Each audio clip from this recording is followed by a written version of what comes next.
طبی دنیا، صحت کی دنیا۔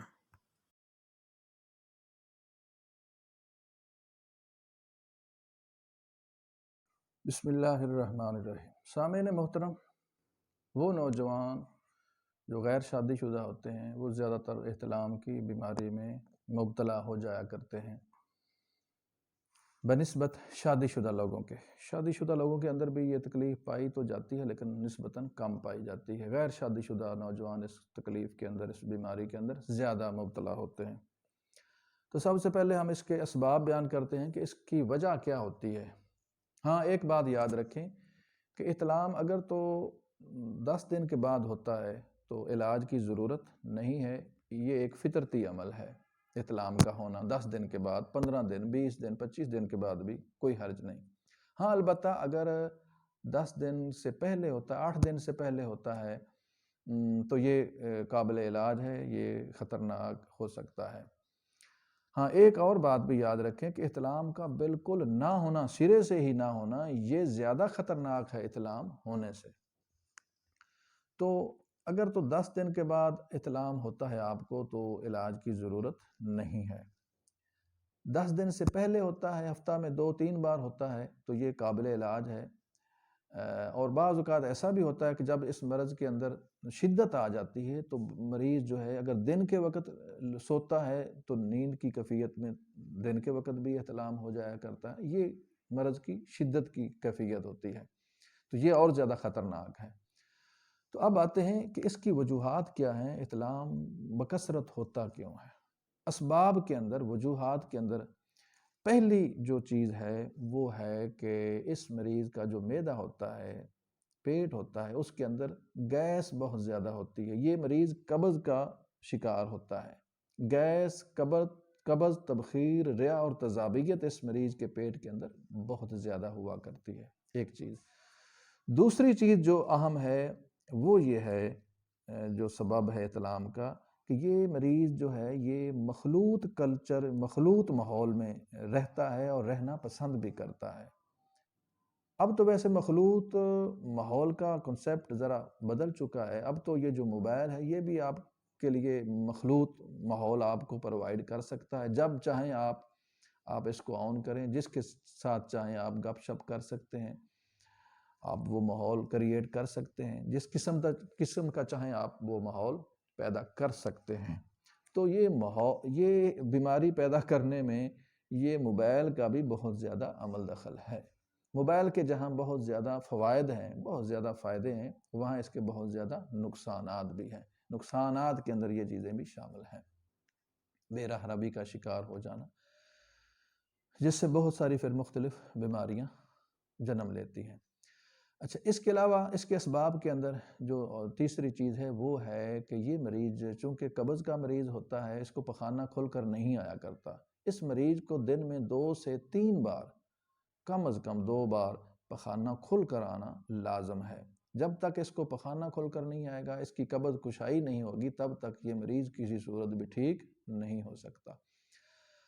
اچھا، یہ مریض جو ہے یہ اس کو رات سوتے وقت جو دودھ کا استعمال ہے یہ بند کر دینا چاہیے۔ دودھ کا استعمال اگر کرنا ہے تو دن کے ٹائم، دوپہر کے ٹائم یا صبح کے ٹائم کر سکتا ہے، وہ بھی سونف اور چھوٹی الائچی ڈال کر۔ رات کے وقت، سوتے وقت یہ کسی صورت بھی دودھ استعمال نہیں کر سکتا۔ اسی طرح رات کا کھانا جو ہے یہ مریض بہت جلدی اس کو کھانا چاہیے۔ کم از کم 3 سے 4 گھنٹے کا وقفہ ہو اس کی نیند سے پہلے، یعنی سونے سے کم از کم 3-4 گھنٹے پہلے یہ رات کا کھانا کھا لیا کرے، اور تھوڑا کم مقدار میں کھایا۔ رات کا کھانا اس کا بالکل ہلکا پھلکا ہونا چاہیے، زود ہضم ہونا چاہیے۔ میں وہ آپ کو بتاتا ہوں کہ اس مریض نے کون کون سے سالن استعمال کرنے ہیں۔ وہ سالن استعمال کرنے ہیں جن کے اندر گیس نہیں، تذابیت نہیں، نفق نہیں پیدا کرتی، وہ چیزیں یہ مریض استعمال کر سکتا ہے بطور سالن۔ مثال کے طور پر سالن کے اندر جو چیزیں، پہلے پرہیز میں آپ کو بتاتا ہوں۔ پرہیز کے اندر یہ مریض آلو، گوبھی، بینگن، مٹر، کڑی، چنے کی دال، برائلر کا گوشت، پکوڑے، سموسے، ٹکے، کباب، برگر، شاورما، فاسٹ فوڈ جتنی بھی ہے، کولڈ ڈرنک ہے، ترش چیزیں ہیں، مالٹا ہے، آڑو ہے وغیرہ، یہ جتنی بھی ترش چیزیں ہیں، دہی لسی وغیرہ جن کے اندر ہلکی بھی ترشی شامل ہے، یہ ساری کی ساری چیزیں اس مریض کے پرہیز کے اندر شامل ہیں۔ اچھا، سالن کے اندر جو زیادہ چیزیں استعمال کرنی ہیں ان کے اندر یہ سبزیاں شامل ہیں جن کے اندر مولی ہے، گاجر ہے، مونگرے ہے، شلجم پیلا ہے، ٹنڈے ہیں، کدو ہے، وال توری ہے، پیٹھا ہے، مونگی۔ دالوں کے اندر مونگی ثابت، صرف ایک دال استعمال کر سکتا ہے، مونگی ثابت یا مونگی چھلکے والی۔ اس کے علاوہ چنے کی دال بالکل نہ ماش نہ مسر کوئی دال استعمال نہیں کر سکتا۔ تو یہ سبزیاں جو ہیں یہ اس مریض کو زیادہ استعمال کرنا ہوں گی۔ اچھا، سالن کے اندر یہ اس مریض کو ادرک، لہسن، ہری مرچ، کالی مرچ، پودینہ وغیرہ کا زیادہ استعمال کرنا ہوگا تاکہ اس کا سالن کرارا ہو اور پیٹ کے اندر جو تبخیر، گیس اور ریا کی کثرت ہے وہ ان چیزوں سے پھر ختم ہونا شروع ہو جائے گی۔ بلکہ الگ سے اس کو 3-4 چیزیں میں وہ آپ کو بتاتا ہوں، وہ 3-4 چیزوں کا ایک مسالہ تیار کر کے وہ محفوظ کر کے رکھ لے، جب بھی سالن استعمال کرے تو اس کے اوپر ان چیزوں کا چھڑکاؤ کر لے۔ وہ کون سی چیزیں ہیں؟ اس کے اندر ہے زیرہ سیاہ لے لے، کالی مرچ لے لے، تھوڑی سی اجوائن لے لے اور نمک سیاہ لے لے۔ یہ چاروں چیزیں باریک کر کے ان کو مکس کر کے محفوظ کر لے اور حسب ضرورت جب بھی سالن استعمال کرے تو اس کے اوپر اس کا چھڑکاؤ کر لیا کرے۔ اچھا، اس طرح اب آتے ہیں جو اس کا دوائی علاج ہے۔ دوا کے اندر جو نسخہ ہے یہ آپ نے تیار کر لینا ہے اور دن میں 3 بار صبح، دوپہر اور شام 2 ماشا آپ نے نیم گرم یا سادہ پانی، اگر گرمیاں ہوں تو سادہ پانی ہی چل جائے گا اور اگر سردیاں ہیں تو آپ کو بہر صورت پانی نیم گرم ہی استعمال کرنا ہوگا۔ نسخے کے اندر جو 2 ہی چیزیں ہیں، بہت ہی کمال کا نسخہ ہے اور سستا بھی بہت زیادہ ہے۔ سنا مکی آپ نے لینی ہے 3 تولے، نمک لینا ہے آپ نے 1 تولہ، خوردنی نمک جو آپ گھر کے اندر استعمال، کالا نمک بھی لے سکتے ہیں۔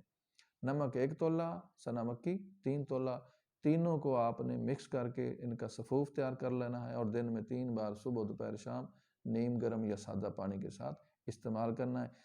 اس سے آپ کو پخانہ بھی 2-3 بار آ جایا کرے گا، قبض کشائی بھی ہو جائے گی اور احتلام کو بھی آرام آ جائے گا۔ ایک اور نسخہ ہے جس سے آپ کے دماغ کو بھی تقویت ملے گی، کیونکہ کثرت احتلام سے انسان کا، مریض کا دماغ بھی بہت زیادہ کمزور ہو جاتا ہے۔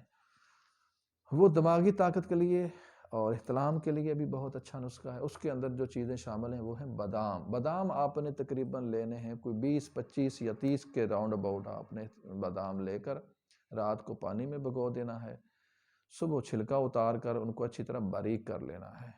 باریک کر کے ساتھ ہی آپ نے تھوڑا سا دیسی گھی الگ سے گرم کر کے وہ بھی اس میں شامل کر لینا ہے اور چینی حسب ضرورت باریک کر کے وہ بھی اس کے اندر شامل کر کے وہ بہت ہی ایک لذیذ قسم کا یہ ایک آپ کا حلوہ تیار ہو جائے گا، بادام کا حلوہ۔ یہ آپ صبح کے وقت بطور ناشتہ بھی استعمال کر سکتے ہیں، یہ بھی احتلام کے لیے بہت ہی اچھی چیز ہے۔